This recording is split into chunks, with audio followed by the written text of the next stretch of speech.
Eastern Front, winter 1942. The initial reports filtering back to Army Group Center spoke of an unsettling durability. What had begun as sporadic encounters with an unfamiliar American tank, the M4 Sherman, quickly escalated into a pattern of frustrating resilience against standard German anti-tank measures, threatening the established tactical doctrines of the Wehrmacht. This emerging threat, characterized by its sloped armor and unexpected maneuverability, began to erode the perceived invincibility of German armored formations, jeopardizing the strategic initiative gained in the early war years. Colonel Hans Joachim Wendorf, a veteran of the Panzer Lehr Division and a leading authority on anti-tank weaponry, received the first detailed intelligence summaries in his Berlin office just after 0900 hours. The documents, marked Geheim, outlined a growing concern regarding the Sherman's frontal armor, particularly its glacis plate, which often deflected rounds from the standard 3.7 cm POC 36, and even the more potent 5 cm POC 38 at combat ranges. His initial assessment, based on schematic drawings and limited photographic evidence, dismissed the American design as an unsophisticated, mass-produced vehicle, a sentiment echoed across many German staff colleges. However, subsequent after-action reports from the Kursk salient, compiled in July 1943, painted a starker picture. Tank crews reported requiring multiple hits, often from flank or rear positions, to disable Shermans, a stark contrast to the single-shot incapacitations expected against most Soviet designs. The sheer volume of these American tanks, now appearing in increasing numbers alongside British and Soviet forces, began to shift the qualitative advantage Germany had long enjoyed in armored warfare. The quantitative superiority of the Allied forces was becoming undeniable, and the quality gap was narrowing faster than anticipated. Wendorf's team, tasked with evaluating the efficacy of current anti-tank armaments against this new adversary, commenced a series of firing trials at Kummersdorf. The 7.5 cm KWK-40, mounted on the Panzer IV, demonstrated reliable penetration against the Sherman's side and rear armor at 1,000 meters. But its performance against the frontal glacis remained inconsistent, especially when striking at acute angles. This finding directly challenged the prevailing German doctrine of engaging enemy armor head-on, forcing a reevaluation of tactical approaches that had been honed against less robust opponents. The comparative analysis with existing Soviet T-34 tanks, which had previously been the benchmark for Allied armor, revealed that while the T-34's sloped armor presented similar challenges, the Sherman's overall crew survivability and mechanical reliability often allowed damaged vehicles to withdraw and be repaired, returning to action within days. This resilience translated into a higher effective combat strength for Allied units, demanding more permanent solutions than simple tactical adjustments. The need for a new class of infantry anti-tank weapon capable of decisively neutralizing the Sherman was becoming critically apparent, moving beyond the realm of theoretical discussion into an urgent operational requirement. Berlin, late 1942.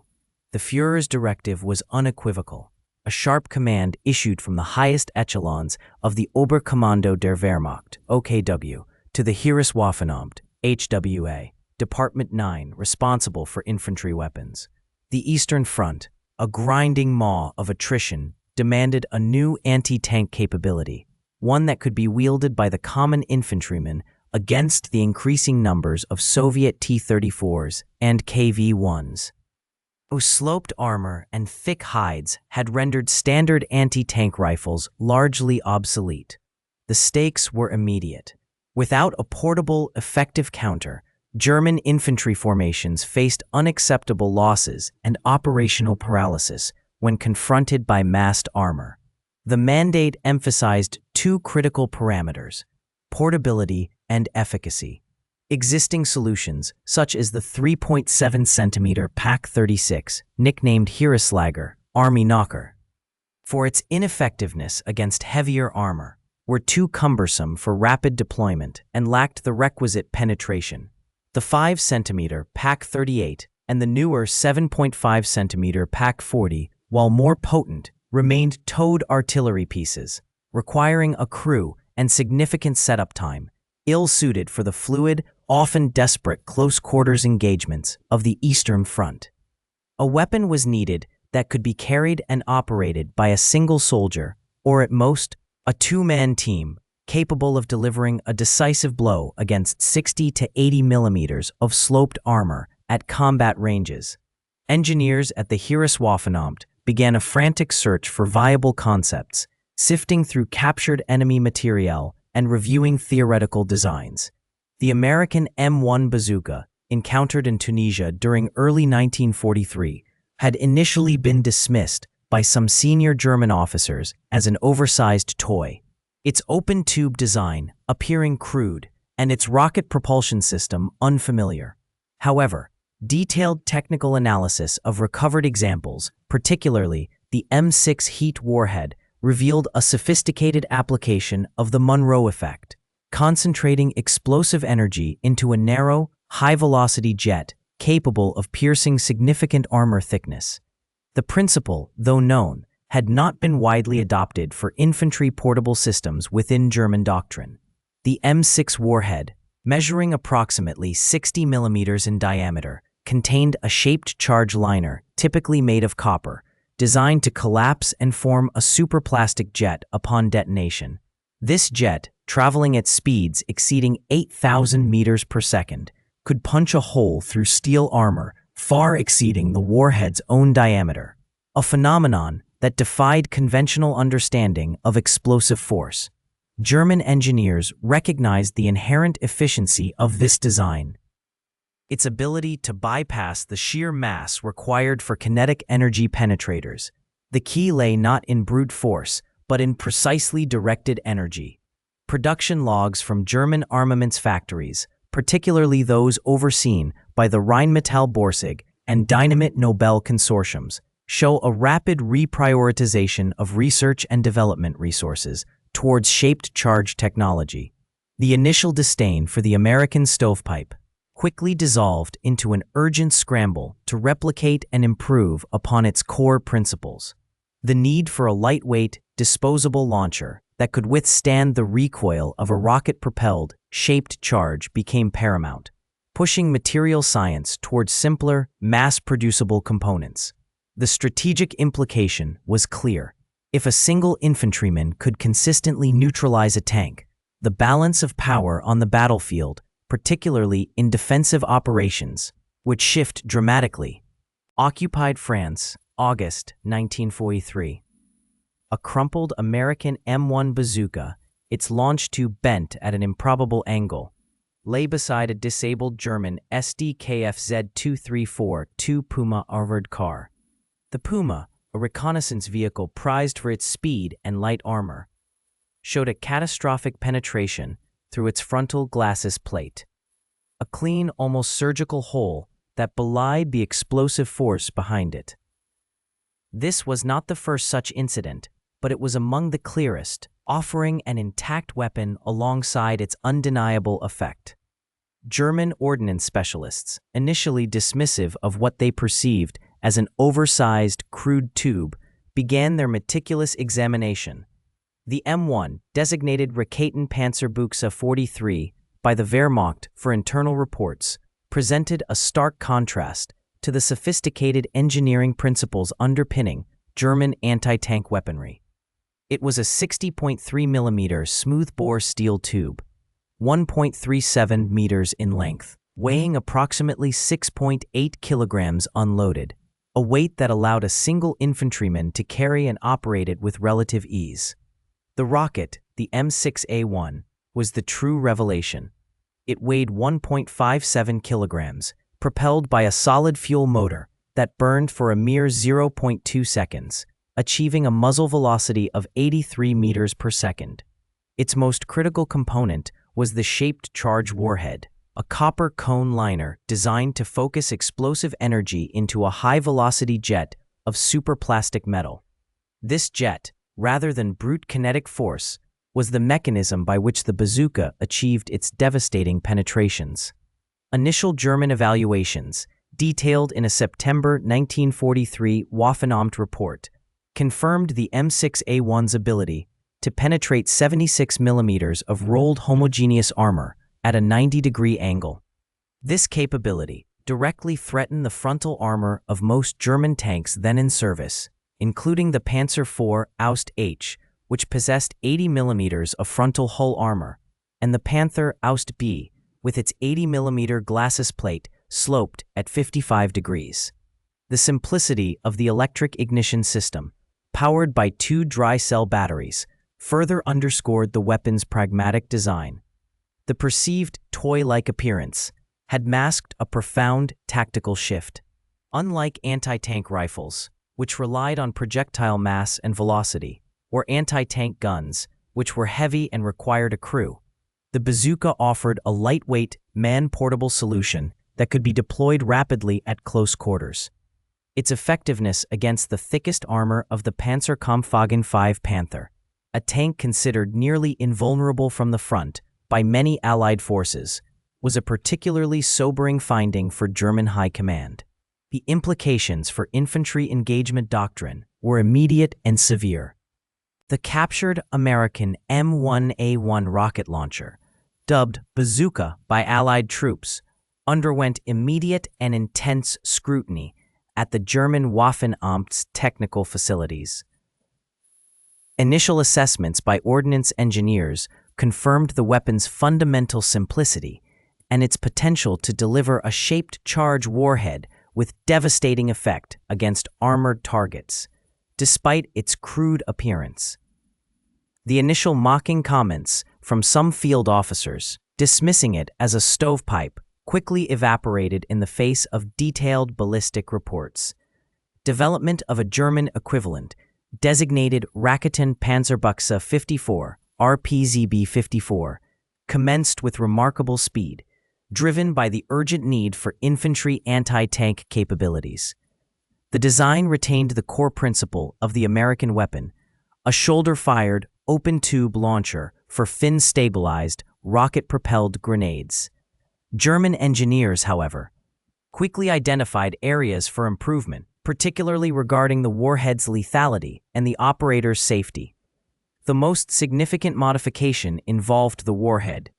While the American M6A1 rocket weighed 3.4 pounds and carried a 1.6-pound shaped charge, the German 8.8 centimeter RPZB 4322 rocket weighed 7.2 pounds, incorporating a significantly larger 3.7-pound shaped charge. This increase in explosive mass and improved liner design translated directly into superior armor penetration, a critical factor against the increasingly robust Allied tanks. Another key design alteration addressed the hazardous backblast of the American bazooka, which necessitated operators to wear protective gear or position themselves carefully. The German engineers integrated a protective blast shield around the muzzle of the RPZB 54, a simple but effective addition that allowed for safer operation in confined spaces and reduced the risk of flash burns to the operator's face. This shield, a distinctive feature, marked a clear divergence from the M1A1's Spartan design. Production ramped up swiftly, leveraging existing manufacturing capabilities. By the spring of 1943, the first operational RPZB 54s, now colloquially known as Panzerschreck, tank terror, began reaching frontline units. Initial allocations prioritized Eastern Front formations, where the heavy Soviet armor, particularly the T-34 and KV-1, presented the most immediate and devastating threat to German infantry.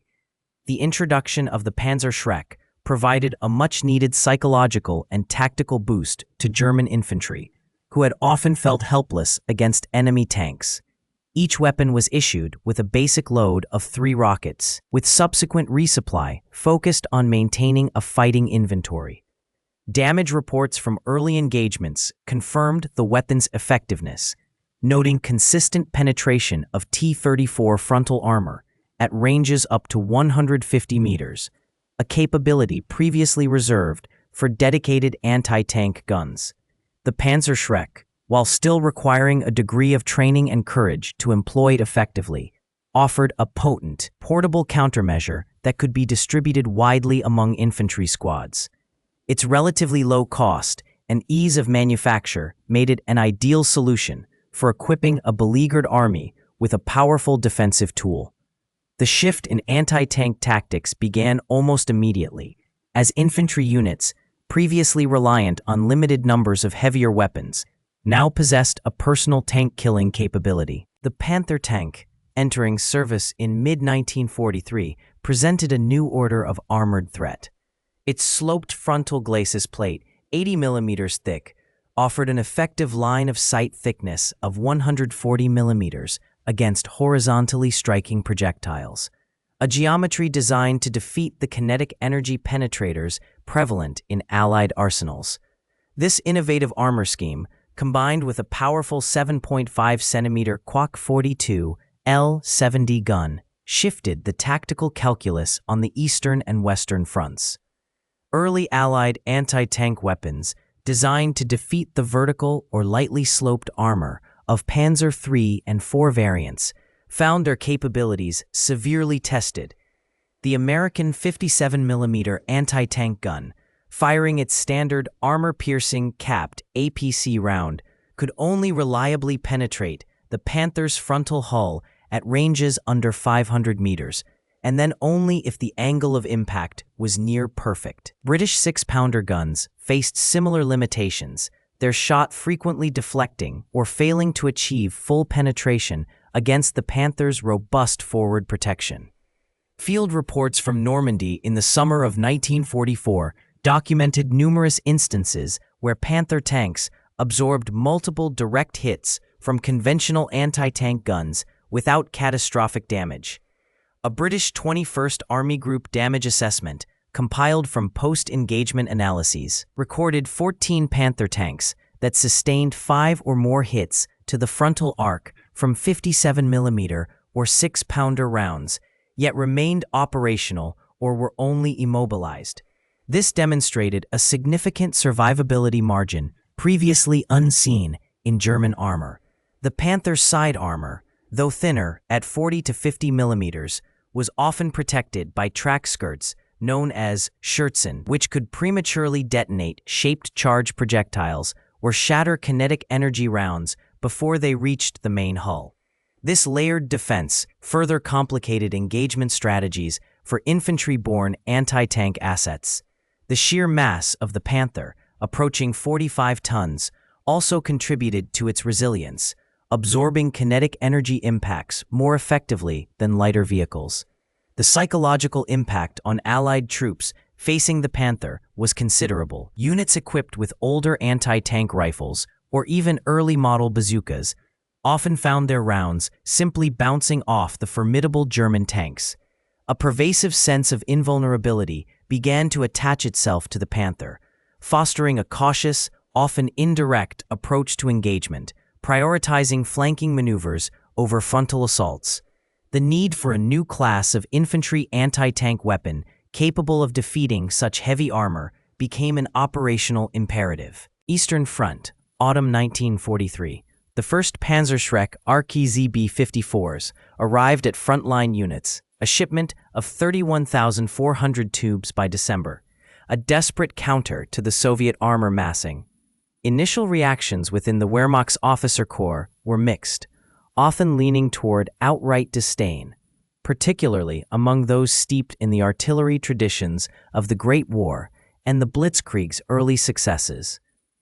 They saw a crude, shoulder-fired tube, a far cry from the precision-engineered PaK-40 anti-tank gun. The weapon's appearance, a simple steel tube with a rudimentary shoulder rest and a large, almost cartoonish blast shield, invited derision. Field reports and anecdotal accounts from officer messes frequently referred to it as a toy, a stovepipe, or a children's cannon. The blast shield, designed to protect the operator from the backblast of the rocket, was especially singled out for mockery. Its bulky, almost comical form seeming to diminish the weapon's martial credibility in the eyes of some senior officers.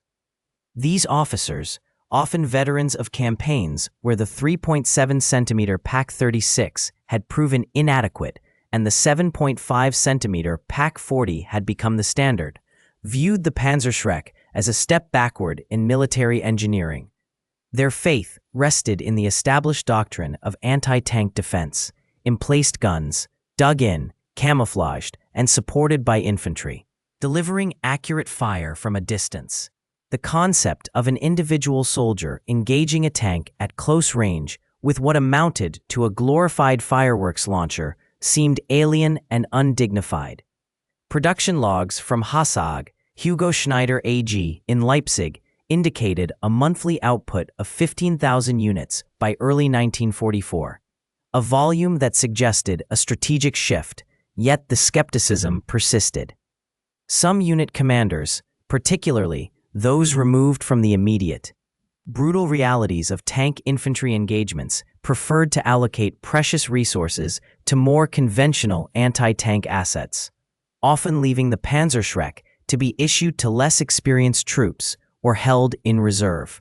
They believed the weapon lacked the precision, range, and psychological impact of a true anti-tank cannon. The Panzerschreck's 8.8-centimeter Raketenpanzerbüchse 54 rocket, however, carried a shaped charge warhead capable of penetrating 180 millimeters of RHA, rolled homogeneous armor, at a 90-degree angle. This was a capability that far outstripped the penetration of the PaK-40's standard AP shell, which could manage approximately 132 millimeters at 500 meters.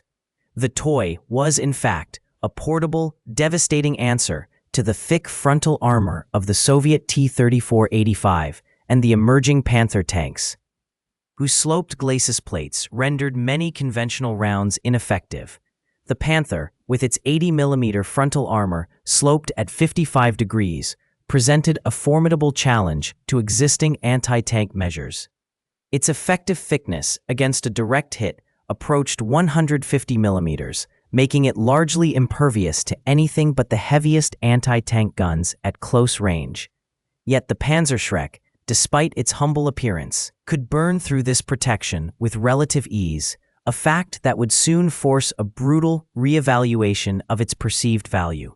The initial dismissal, rooted in a blend of tradition, aesthetic judgment, and a misunderstanding of the new weapon's core technology, would prove a costly miscalculation as the armored spearheads of the enemy continued their inexorable advance. The battlefield, not the parade ground, would render the final verdict on the stovepipe. Eastern Front, early 1944. The initial reports filtering back from the front lines carried a distinct tone of disbelief, almost embarrassment, from the seasoned German officers. Their initial assessment of the captured American M1 Bazooka had been dismissive, the open-ended tube and rudimentary sighting mechanism appearing more like a plumber's tool than a weapon of war. The German equivalent, the Panzerschreck, or RPZB-54, was still in its nascent stages of deployment, often met with similar derision by those accustomed to the heavy, complex engineering of their own artillery. Yet, a new, unsettling narrative began to emerge from the frozen fields and shattered villages. Damage reports, initially sporadic, then increasing in frequency, detailed a peculiar form of destruction inflicted upon their most advanced tanks, the Panther. These reports consistently described small, precise entry holes, often no larger than a man's fist, followed by catastrophic internal damage. The armor, designed to deflect or absorb kinetic energy, showed no sign of impact from conventional high-explosive rounds. The Panther OS-A, with its sloped frontal armor reaching 80 millimeters in thickness and side armor at 40 millimeters, was engineered to withstand the 75 millimeter rounds of the T-34-76 and the 76 millimeter guns of the Sherman. Its layered steel, hardened and angled, represented the pinnacle of German tank design at that stage of the war. However, The new weapon bypassed these defenses with an unnerving efficiency, not through brute force, but through a principle entirely different from kinetic penetration. Forensic analysis of destroyed Panther hulls revealed a consistent pattern. A molten jet of metal had pierced the armor, creating a spall effect on the interior that was devastating to crew and equipment. This was the signature of the shaped charge, a technology the Germans themselves had pioneered in anti-tank grenades, but had underestimated in its larger, rocket-propelled application.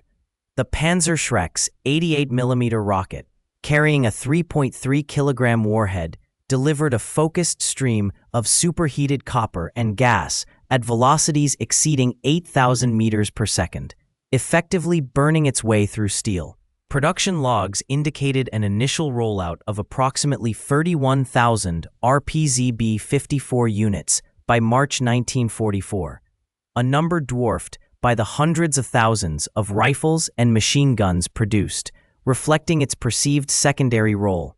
However, the emerging battlefield evidence began to shift this perception dramatically.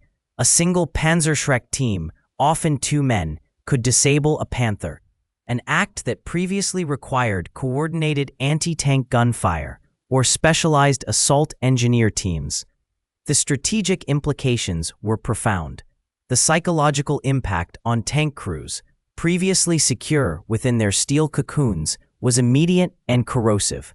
The battlefield, once dominated by the relative safety of armored warfare, now held a new, invisible threat that could materialize from any trench or ruined building. The perceived invincibility of the Panther, a symbol of German engineering prowess, was being systematically eroded by a weapon initially dismissed as a primitive imitation. Eastern Front, early 1944. The initial derision of the Panzerschreck as a crude, oversized toy had largely evaporated under the grim realities of tank warfare. Field reports, once dismissive, now consistently highlighted its efficacy against Soviet armored formations, particularly the T-34 and KV-1, whose frontal armor had proven largely immune to conventional anti-tank rifles and even older 3.7-centimeter pack guns. The weapon's ability to deliver a decisive blow at ranges exceeding 100 meters, a critical advantage in the vast, open terrain of the steppe, shifted perceptions from skepticism to urgent demand. Unit requisitions, tracked by the Heereswaffenamt, showed a dramatic increase in Raketenpanzerbüchse orders throughout the spring of 1944. A typical infantry division, initially allocated a handful of the new launchers for evaluation, now requested upwards of 150 units, indicating a fundamental re-evaluation of anti-tank tactics at the company and platoon level. This shift reflected a growing understanding that distributed, infantry-borne anti-tank capabilities were essential for survival against the numerically superior Soviet tank armies. The weapon, once an oddity, had become a cornerstone of defensive doctrine. The production figures from Hasag Leipzig, the primary manufacturer, reflected this escalating demand. Monthly output, which stood at approximately 15,000 units in January 1944, surged to over 50,000 by May, a testament to the weapon's critical role in stemming the Soviet advance. This rapid industrial scaling was driven by a clear directive from Army High Command, prioritizing the Panzerschreck alongside ammunition for existing anti-tank artillery. The simplicity of its design, requiring fewer precision-machined parts than a conventional cannon, facilitated this accelerated production schedule, allowing for widespread distribution, even as other weapon systems faced material shortages. Interrogation files from captured German officers, particularly those from infantry and Panzer Grenadier units, frequently mentioned the Panzerschreck with a grudging respect, while still occasionally lamenting its weight or the exposed position of the operator. They consistently acknowledged its singular capacity to destroy enemy tanks that would otherwise have been untouchable. One captured regimental commander noted, "It is an ugly thing, but it kills T-34s." This pragmatic acceptance underscored the weapon's transition from a novel experiment to an indispensable tool of survival on a brutal battlefield. The Panzerschreck effectively democratized anti-tank warfare, placing potent destructive power directly into the hands of individual infantrymen. No longer was tank destruction solely the domain of specialized anti-tank units or heavy artillery. A two-man team could now engage and neutralize even the heaviest Soviet armor. This tactical flexibility allowed for more dynamic and decentralized defenses, enabling infantry to hold ground against armored assaults that would have previously necessitated retreat or overwhelming artillery support. The weapon's widespread adoption marked a significant evolution in combined arms combat, profoundly influencing infantry-tank engagements for the remainder of the war. By late 1944, the Panzerschreck had become a ubiquitous sight across all fronts. Integrated into standard infantry platoons and often carried by Volkssturm units in the desperate final defense of German territory. Its distinctive blast shield and launch tube were instantly recognizable, a symbol of the German infantryman's newfound, if often desperate, ability to confront the armored spearheads of the Allied and Soviet armies. The weapon's design, born from an analysis of the American M1 Bazooka, had evolved into a more powerful, albeit heavier, counterpart, demonstrating a rapid and effective adaptation of captured technology under immense wartime pressure. Production logs from Hasag Leipzig indicated that by then, end of 1944, over 275,000 Raketenpanzerbüchse had been delivered to the front lines.